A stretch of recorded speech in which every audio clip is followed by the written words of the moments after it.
1480 WHBC. Live from the studios of News Talk 1480 WHBC, it's Kenny and JT.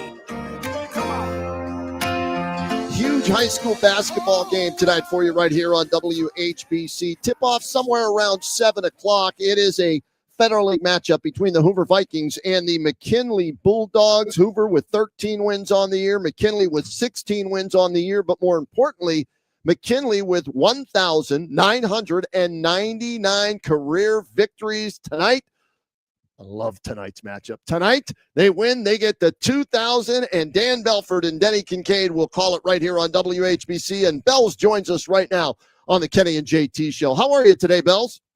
Doing great, Kenny and JT. How you guys doing? Always better when you join us here, Bells. And a ginormous game tonight. History in the making tonight. Just give me your thoughts on what this would mean to the city of Canton, the school, the Bulldogs, the history of the basketball program for the boys.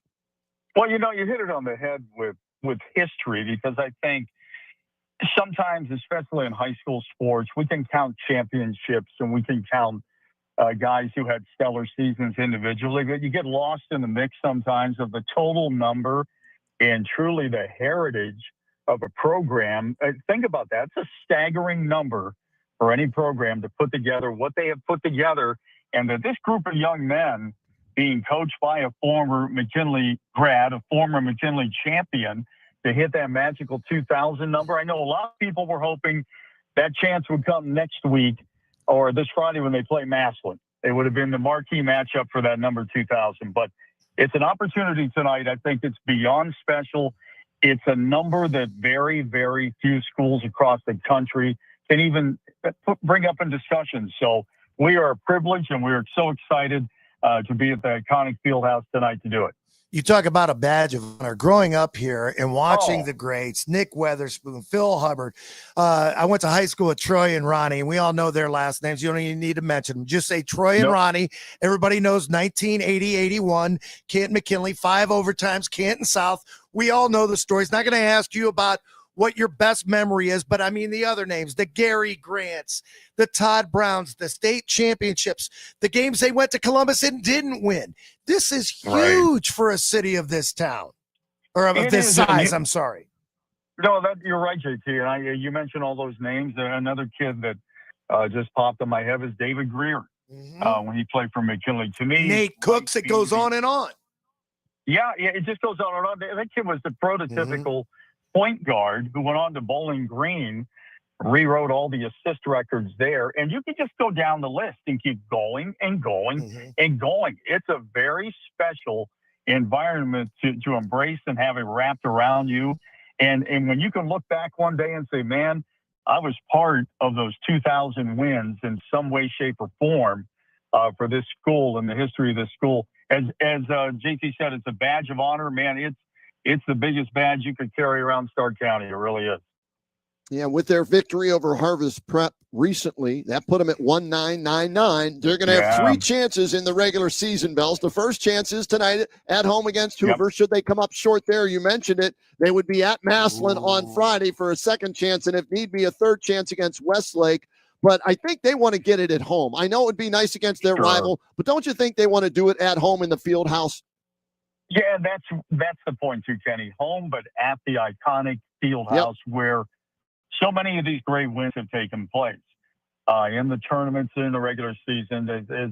As JT mentioned with Troy and Ronnie, and then the 5 overtime game that I was privileged to do that game with JJ. And my memories just swirl in my head right now. But yeah, to do it at the field house absolutely gets none better experience than that. We're pulling for them tonight, but hey, nothing against Hoover. This is going to be a tremendous matchup tonight at the field house. They ran an article in the repository a couple of days ago, and it's amazing to me that it was 55 years ago when they won the 1,000th game. And you fast forward to now, and I mean, you talk about so many iconic victories and great seasons, even though there were times where there were some sparse years in there as well, Dan. It's kind of like reminiscent of what they go through in football. But I was talking to Rick Worstel a couple of weeks ago, and, you know, as iconic as this football program has been, Canton McKinley could be argued, don't get mad at me, City of Canton, as a basketball school. Well, how can you not? How can you not be, Kenny? You can laugh. I mean, 2,000 wins? Yeah. Yeah, that's that. And there aren't many schools, too. I'll add this, that can have the posture and to get up on the pedestal and brag about both programs. A lot of schools are football schools. A lot of schools are basketball schools, and maybe a small blend in between. They have excelled at both. And that's a rare breed, I think, in today in high school sports, something you don't see too often across the country. And we're pretty doggone happy that we can talk about it and be part of it tonight. Dan Belford is our guest, play-by-play voice here on WHBC for high school football and basketball. He and Denny will do the big game tonight. McKinley hosting Hoover. McKinley already has a share, or have they clinched the outright title? Bells, they're 11-0 in the Federal League coming into tonight's game. So have they already wrapped it up, or will they wrap it up tonight?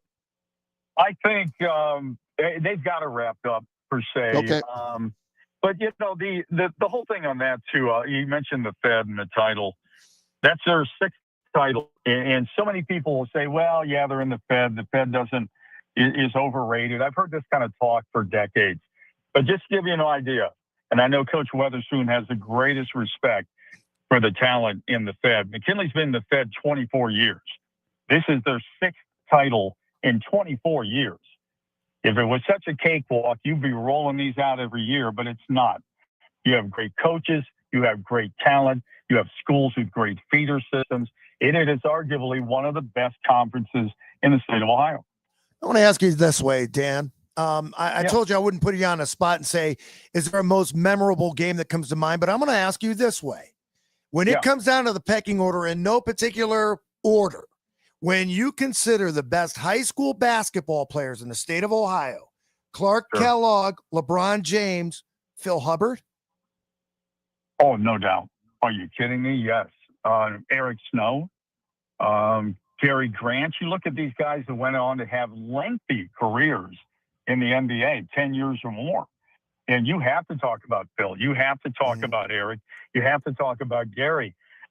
These are kids that have really set a foundation in the later years, beginning years to the later years in the program. And memories of games, but of pure talent that you knew would go to the next level and beyond. Yeah, that again is an incredible thing to think about. Well, yeah, I mean, and no disrespect to those other fellows, but I mean, what I've always been told is that if Phil Hubbard wouldn't have had issues with his knees, he was probably one of the greatest that have ever played high school sports in the state of Ohio, and probably would have been even a better pro, and he won a gold medal at Michigan. Yeah, that's the other thing. I remember those Michigan teams with Ricky Green and Phil Hubbard, and I was living up in Detroit at the time, and they were the show before the other shows playing basketball. They were fast break frenzy. They were defense. If Phil was healthy, I truly feel in the NBA, he would have been a 20, 25 a game, 15 rebound type of guy. I really do. He put together a nice career, but he had all the potential to be way beyond that. I thought in the pros, he was a better representation than even Spoon was. Spoon had a pretty short run in the NBA, and Phil, to me, is still the epitome of the guys that came out of Canton and went to the NBA. Happy to have Dan Belford with us talking high school hoops, and our producer Brian Novak just let me know McKinley, with their win over Jackson the other night, earns the outright Federal League title, so they're not going to share it with anybody in basketball. It's theirs, and this is the final game against Hoover. These two teams played earlier this year, Bells, and McKinley won it. As I said, they're undefeated in the Fed, but they needed overtime to do it, so this isn't going to be a cakewalk, is it? No, Denny and I broadcast that game that night, and it was intense.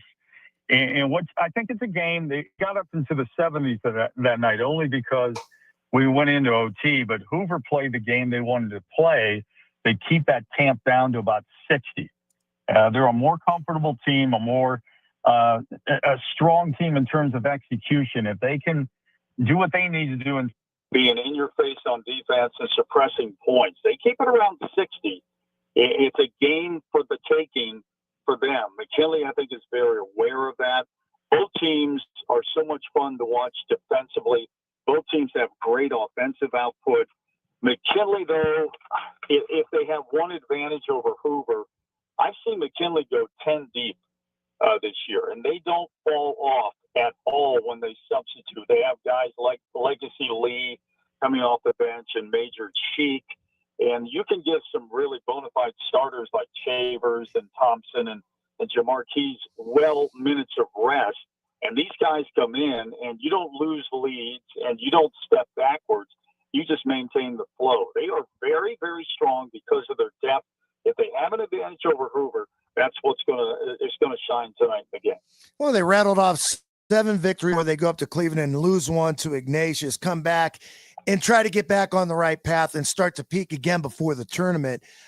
Kenny mentioned this, and I thought this would be amazing, and nothing to, sneeze at as it pertains to tonight's game. But man, could you imagine going into Massillon and having the opportunity to win that game on Friday night? Oh yeah, it's number one. We've seen some great McKinley Massillon games at the end of the year, even when both teams weren't on the same level of playing. And I might say, if I can, I still think Massillon has a slight edge as maybe the best team in the county this year. They are a special group of kids. They have on any given night, we've seen them. They have 5 starters that average double figures. They pop 6, 7 guys a game with double. And the last 9 wins, I think they've averaged the wins by 18 points a game. They can get after you.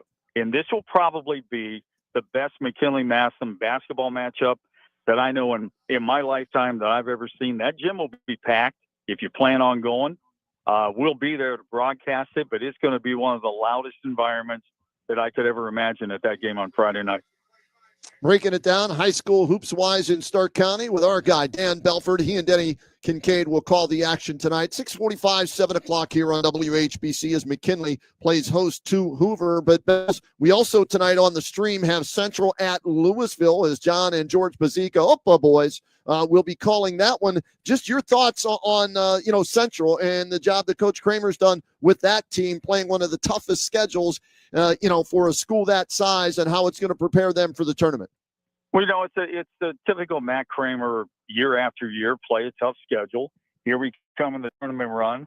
And after this game, if I'm not mistaken, they've got St. V next week. So it doesn't get any easier. But we're coming down the stretch for a lot of schools, as you mentioned, Kenny, the tough schedule.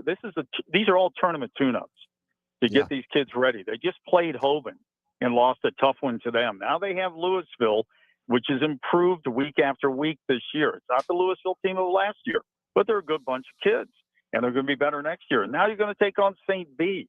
So all of these pieces that are coming together, you're hoping those kids are extracting all of what they're learning, whether it be a win or a loss, because it's not unusual to see the Crusaders go into the tournament with 8, 9 losses, maybe a game under 500. We've seen those teams. I know Denny and we've seen those teams make deep runs into the tournament. He's got a good collection of kids. I like the feel of this team. I like the fit of this team.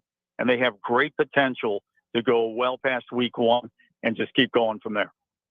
How about some other teams in the county, Bells, that either A, surprised you, or B, you think could do some damage in the tournament, as most teams have either 3 or 4 games left in the regular season? Well, I think Massillon's a surprise to me. I knew they were going to be very good. I didn't know they were going to be 1 loss good. That's how good they have been this year and taken out opponents. Alliance has exceeded expectations. I thought they would always be in my top 5, and they've proven that. I think they're sitting at 17 wins as well. They have, to me, quite possibly the best kid in the county with J.R. Jackson. He's popping about 19 a game. 5 rebounds a game, 5 assists a game. Wow. He's the major cog in the engine that makes them go. If something happens to JR, it would be an early exit type of thing for Alliance. But I had Northwest up there. I knew it was a rocky start. I think they were 1-4 coming out of the gates, and then they put like 10 in a row together. Well, now they're without their top scorer for the rest of the season and the tournament. And that's Tristan Pennington. And you're taking 25 points a game out of your lineup. So with them out, I would think my teams would be deadlocked at McKinley-Massillon. I would put Alliance there. Hoover's definitely in the mix. And with what I'm seeing with Northwest, what could be to come, I'm going to slide Jackson up because They've been on the bubble a couple of times, games they should have won, losses that should have never happened. But there's still the Jackson team that has the potential to take the wheels off your wagon at any time in the tournament. Don't look past them. They're not as good as last year, but they're still a pretty solid team that in the right situation, the right matchups, I think they can make some noise in the tournament. Take the wheels off your wagon, Kenny. Yeah, I like that one. I'm making a note of that one. And along those lines, Bells, with Jackson, I remember talking to Tim DeBevick at a football game earlier this year, and he told me we're going to be young, but we've got some talented young kids, and you know what? You might pay this year because of the Utes, right? But that's going to benefit you in the next 2 to 3 years, right, Bells? So look out for Jackson next year and the year after that. Well, yeah, and you mentioned the youth, Kenny. They've got a kid, Mason Morris, who's a freshman, and he starts. And he pops about 13, 14 a game. He's 6'6". We're guessing he's 6'9" by the time he's a senior. And you can already see there's still a lot of raw characteristics to his game. But, oh, my goodness, is he going to be a good one? It's just another one of these kids that come through the channels. If there's going to be a downfall for Jackson, they live and die by the three more than I've ever seen them. They average about 24 attempts a game. And they've got solid kids in the back with Caden Loy and Chase Maurer. And it just has to come together in a good way, like it did not in the recent loss to McKinley. If they can pull it together and just keep it pretty cohesive, again, they've got a chance to do some good things. Yeah, looking forward to see how they do, as well as all the teams in Stark County when the tournament gets rocking and rolling. And Dan Belford, Denny Kincaid, John Bazika, George Bazika, Bob Jeffries, will have it all covered for you here, either on WHBC Radio or like tonight, streaming at WHBCSports.com. You can get both games, McKinley hosting Hoover, as well as Central against Louisville, somewhere around 7 o'clock. Tune in for the team of your choice. Bells, always great to catch up with you. Have fun tonight, and like I said, keep me abreast of what's going on. History might be happening at the Fieldhouse tonight, all right? Absolutely. Thanks, guys. Always a pleasure. There he is, Dan Belford, our radio play-by-play voice here for high school football and basketball on WHBC.